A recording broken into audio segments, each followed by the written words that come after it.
Hello, everyone. This is me now.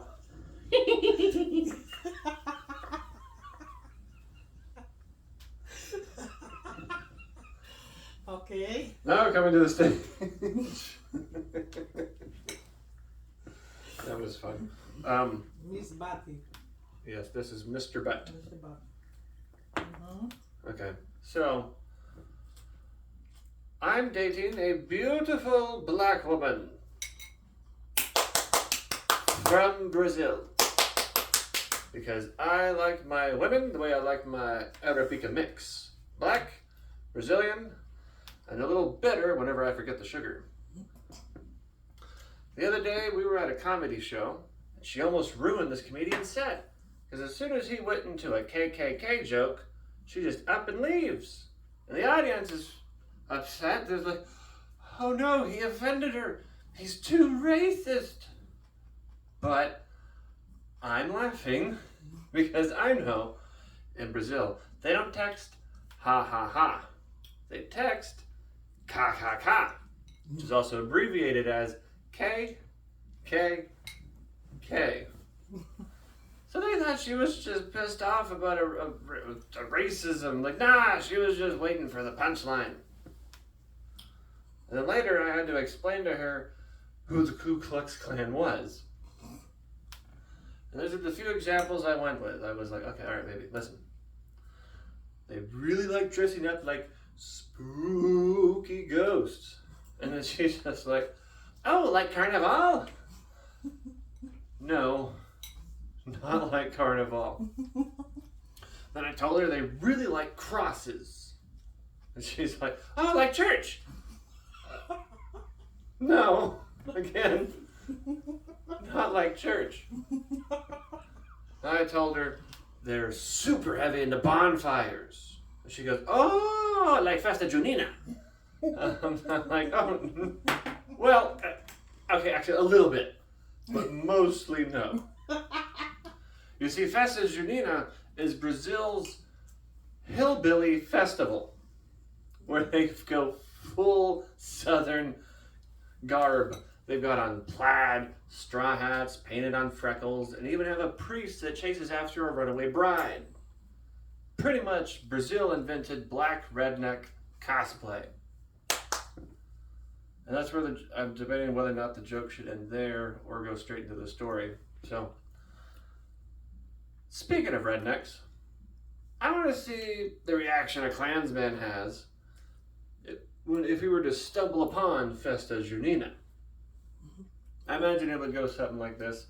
He'd show up, push apart some trees, and sees them having a great time. Sees the plaid, sees the straw hats, sees the priest chasing after women.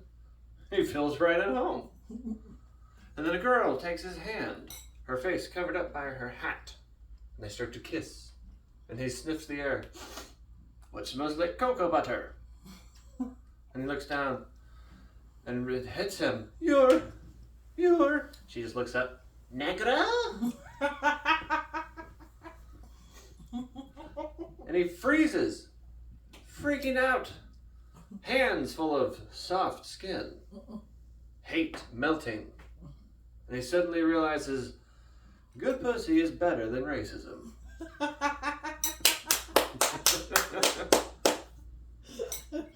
That's good, baby. Okay. It the same say you. Yes, but this one was done without forgetting shit. Okay. So I'm debating whether or not to cut the act out part because I think it might still hit just as hard by saying black redneck cosplay, which is just a bunch of black people dressing up as racist whites. Or stereotypically racist whites, rednecks and whatnot. Okay, so the other joke is a bit of a story. So we'll see how much I've got committed to memory.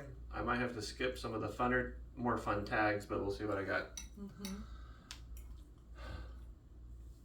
So before I met the love of my life, I had gotten a tattoo for a Legend of Zelda fangirl.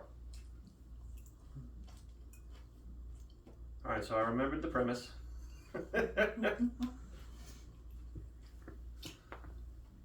Every single time I went, it was my first and last, because that thing hurt. Every single time I'd show up for the sessions, I'd just be like, this is painful. Why am I doing this? You're not allowed to punch your tattoo artist in the balls because you're paying them to do it. So it took 6 months to get the entire tattoo from shoulder blade to shoulder blade. It's a full collage of The Legend of Zelda, all the way from the NES era to GameCube. It's a collage of several different games. Lots of line work, very painful. The last session, I get a text that just says, "You are cordially invited to the wedding of Princess Zelda and Ganondorf." Yeah, she invited me to a wedding while I'm getting this tattoo because I'm like, oh, I like this girl or whatever. I'm bleeding and dying. And she's like, you want to come see me be really happy? Pretty much after that, I felt so close to Link. Neither of us got the princess. He at least gets the Master Sword. I went home with an empty heart container. Now, if you knew The Legend of Zelda, all those references make a lot of sense. But you don't.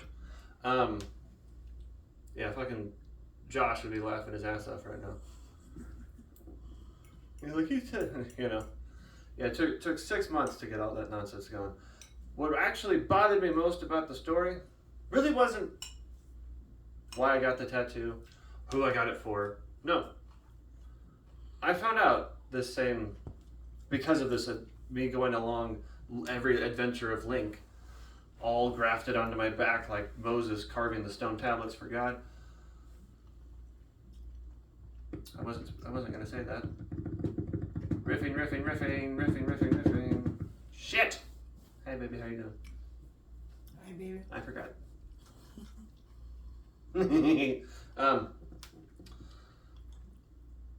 I found out because of this that tattoo artists can tell which hand you masturbate with a little too much.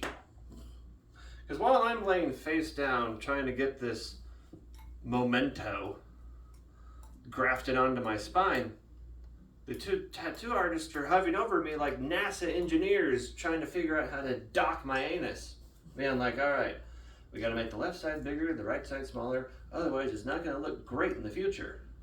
And some guy on another table next to me hears that. He pops up, hey man, you're supposed to swap hands. And they all laughed. Not only am I suffering for this bitch, now everybody watching me get a tattoo knows I prefer to use my right hand when touching myself. I would have challenged the water temple of every Zelda game for the rest of my fucking life to not be there that day. Fuck, how do I end it? But I'm in a good relationship now, and I am, as they say, ambidextrous. That means I've been swapping hands out. Now my baby just calls me the pussy waker. What? Thank you, that's my time. Oh, baby. Yeah, so the first part of the story, I guess, is a little too long. Get to the whole, hey, we could tell which hand you jerk off with.